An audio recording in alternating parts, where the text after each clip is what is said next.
আমাদের সন্দেহ থাকবে।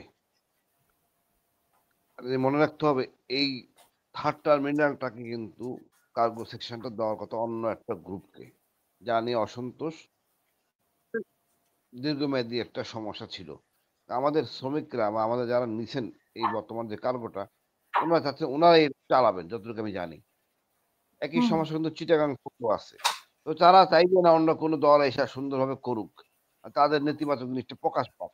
এরা বাস্তব যেভাবে আমাদের গুডস গুলি হ্যান্ডেল করে, এটা কোনো দেশই করে না। এখন মনে হয় সব রকম সন্দেহ থাকবে। ডক্টর ইউনূস সরকার ক্ষমতা নিলেন, উনি মনে করছেন অসুবিধা নাই, সবাইকে নিয়ে পার হয়ে যাবো। এখানে যে অনেক স্বার্থ জড়িত। আমরা বাংলাদেশের গোল্ড ব্যবসার পুরো জিনিসটাই চলে এই এয়ারপোর্ট দিয়ে হুম এই একবার পুলিশ ছিল, একবার এয়ারপোর্ট ছিল, নানা রকম ঝামেলা হয়েছে এখানে। উনি তো আসলে শক্তভাবে কোনো পরিবর্তন করেন নাই, কোনো জায়গায় করেন নাই। কোন একটা বিপ্লবের পরেই ইভেন বর্তমান অবস্থাতে কোনো একটা বিপ্লব হইলে বা বিপ্লব না, কোনো একটা চেঞ্জ হলে গভর্নমেন্টের পর, পলিটিক্যাল গভর্নমেন্টের পর চেঞ্জ যদি হয় সেই চেঞ্জেও দেখা যায় যে ডিজি কি হবে, সরকার প্রধান চিন্তা করে। তার আইস মানে সরকারের আই বলতে যেটা বোঝায় সেটা ডিজিএফআই। সরকারের আই বলতে ডিজিএফআই, ডিজিএনএসআই, মিনিমাম এই দুইটা। এই সরকারকে তা করছে, করে নাই তো। এই দুজন লোককে চয়েস করছে কে? জেনারেল ওয়াকার। জেনারেল ওয়াকারকে প্লেস করছে কে? শেখ হাসিনা সরকার। আপন আত্মীয় মনে করে তাকে চুজ করছে। এটা আমাদের বিপ্লবের অংশীদার নিঃসন্দেহে। কথা হলো আপনার যদি ব্যক্তিগত চয়েস, কাজ হবে না, দোষটা আপনার ঘাড়ে চাপবে, আরো অনেক বড় সমস্যা হইতে পারে। অস্বাভাবিক কিছু না। হুম এখন কিভাবে কাজ করবেন করাবেন না এটা আপনার আর্ট। আপনি একজন ডিফেন্স মিনিস্টার নিবেন না, বহুবার বলা হয়েছে ডিফেন্স মিনিস্টার নিবেন না, উনি এদেরকে পাল্টাবেন না। তার কি করার আছে? আপনি দেখেন এত করাপশনে জড়াই গেছে, আমাদের সকল প্রশাসন চুপ করে বসে আছে। আপনি দীর্ঘদিন ধরে সেনাবাহিনী বাইরে রাখছেন কেন? কাজ তো পুলিশের, আপনারা রাখছেন কেন? তো পুলিশের কাজকে আর্মি করে দিবে? তারা তো ভয় থাকে না, আতঙ্ক থাকবে না আর্মির। Army should go back. এখন আপনি বিমানবন্দরের কথা বলছেন আপা, হুম এটা তদন্ত করে বের করা যাবে ইনশাল্লাহ। তবে অস্বাভাবিক কিছু না। বাইরে ভারত, আমার হ্যাঁ, দেশে যেটা বলছেন যে আপনি ভিতরগত তাদের নিজেদের সমস্যার কারণে এরকম হচ্ছে, তাহলে তো আরো, তাহলে অন্য ব্যাপারগুলো কেন ঘটেছে? আমরা যে কয়েকদিন থেকে দেখতে পাচ্ছি যে মিরপুরের ঘটনা, তারপরে চট্টগ্রামের ঘটনা। আপা, সেই জন্যই বলতেছি ভারত অবশ্যই আমাদের পিছনে লেগে আছে। আমরা, ভারত তো সে নিজে এসে কোনো কাজ করে না, আমাদের লোক দিয়ে তো ভারত করায়। আমাদের লোক দিয়ে ভারত করায়। আপনি জানেন না, আপনার কোনো আইনের ইয়াস থাকবে না আপনার প্রতিষ্ঠানের মধ্যে কারা ভারতপন্থী, কারা খাস আওয়ামী লীগ, কারা এটা করতে পারে? প্রতিটা প্রতিষ্ঠান জানে। ইপিজেডে যে চিটাগাং ইপিজেডে পড়লো একটা গার্মেন্টস ফ্যাক্টরি, ওখানে সিকিউরিটি লোকরা আছে, আর্মি অফিসার আছে সিকিউরিটি দায়িত্বে। ওইখানে কেমনে পড়লো, লোকগুলি কই? বের করা উচিত। তারপর একটা মনে হয় জাহাজ ডুবে গেছে, মনে কর্ণফুলী চ্যানেল, এরকম একটা কিছু। এগুলি তো খেয়ালি মানে ছেড়ে দিলে হবে না, কঠিন করে ধরতে হবে। এখন দেখুন, সরকার 10টা চুক্তি বাতিল করছে, ভারতের মাথা খারাপ হয়ে গেছে। এখন সরকার চাপে রাখতে হবে।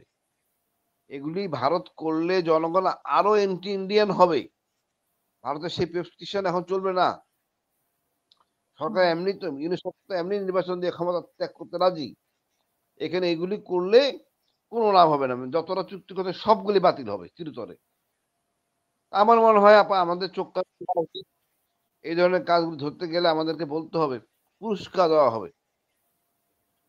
হুম প্রত্যেকটা এলাকায় কিন্তু সিস্টেম আছে, ধরতে পারে পুরস্কার এবং কঠোর মৃত্যুদণ্ড। একদম মৃত্যুদণ্ড ঘোষণা করে দেবে আগুন নিয়ে যারা এই কাজ করবে, দেশদ্রোহী কাজ করবে,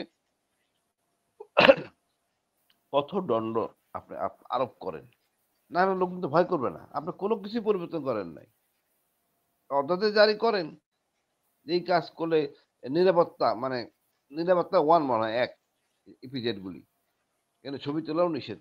এর মধ্যে আগুন লেগে গেছে কেন? ওই ইপিজেডের তো সব সিস্টেম থাকার কথা, সব সিস্টেমই আছে। এখন এগুলি এক একটা করে বাইক করতে হবে। আমাদের দেশের বড় সমস্যাকে আবার তদন্ত করে কিন্তু প্রকাশ করে না, দেখা যায় হুম শিথিলতা আছে। আমাদের এই প্রকাশ করতে হবে যাতে অন্যরা শিক্ষা পায়। যে কি ভুল হয়েছে আমরা যেন রিপিটেশন না হয়। আমি জানি চিটাগাং ইপিজেডে আপা ওখানে ফায়ার সার্ভিস থেকে শুরু করে সবকিছু আছে। এই যে আপনার মনে করেন এয়ারপোর্টে ওখানে ফায়ার সার্ভিস থেকে সবকিছু আছে। বহুবার বলা হয়েছে পানির ট্যাঙ্ক থাকবে, পানির রিজার্ভার থাকবে, যাতে কোনো সমস্যা না না হয়। তাহলে এত সময় গাড়ি লাগলো কেন? এত সময় লাগলো কেন যদি সবকিছুই থাকে? আপা তদন্তটা হোক। তদন্ত যদি তাদেরকে দিয়ে করায় তাহলে বের করতে পারবো না। তদন্ত করতে হবে নিরপেক্ষ লোক দিয়া। আমরা এখানে দেখতে হবে অনেকে ইচ্ছা করে নিজের কোম্পানি নিজে জ্বালায় দেয় অনেকে। সে লস করে গেছে অনেক। নিজের কোম্পানি লাগায় জ্বালাইলে অনেক সুবিধাও সে পায়।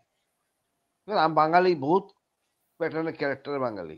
তারপরেও আমার কাছে আমার আপাতদৃষ্টি মনে হয় এরা বহিঃশক্তির মানে বা অন্যদের সহযোগী আছে। তাদের ইচ্ছা এটা করা হয়। করা হইছে হয়তোবা।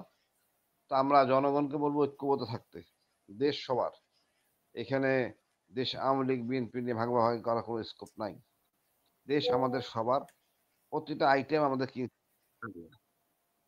প্রতিটা জিনিস ইম্পোর্ট করা হয়েছে আমাদের টাকা দিয়ে। আমাদের টাকা, কষ্টের টাকা এটা কেউ নষ্ট করে দেখ এটা আমরা আসলে রাজি হওয়া উচিত না। কঠোর অবস্থানে থাকা উচিত। জনগণ ঐক্যবদ্ধ থাকলে সরকার থেকে যে হাত মানে ওই সহযোগিতা থাকে তাহলে অনেক কিছু সম্ভব। আমি একটা ছোট্ট কথা বলি আপা। কোন একটা লোক যদি দেখে আমি জিনিসটা দেখছি, বলল, সে হয়ে যায় সাক্ষী।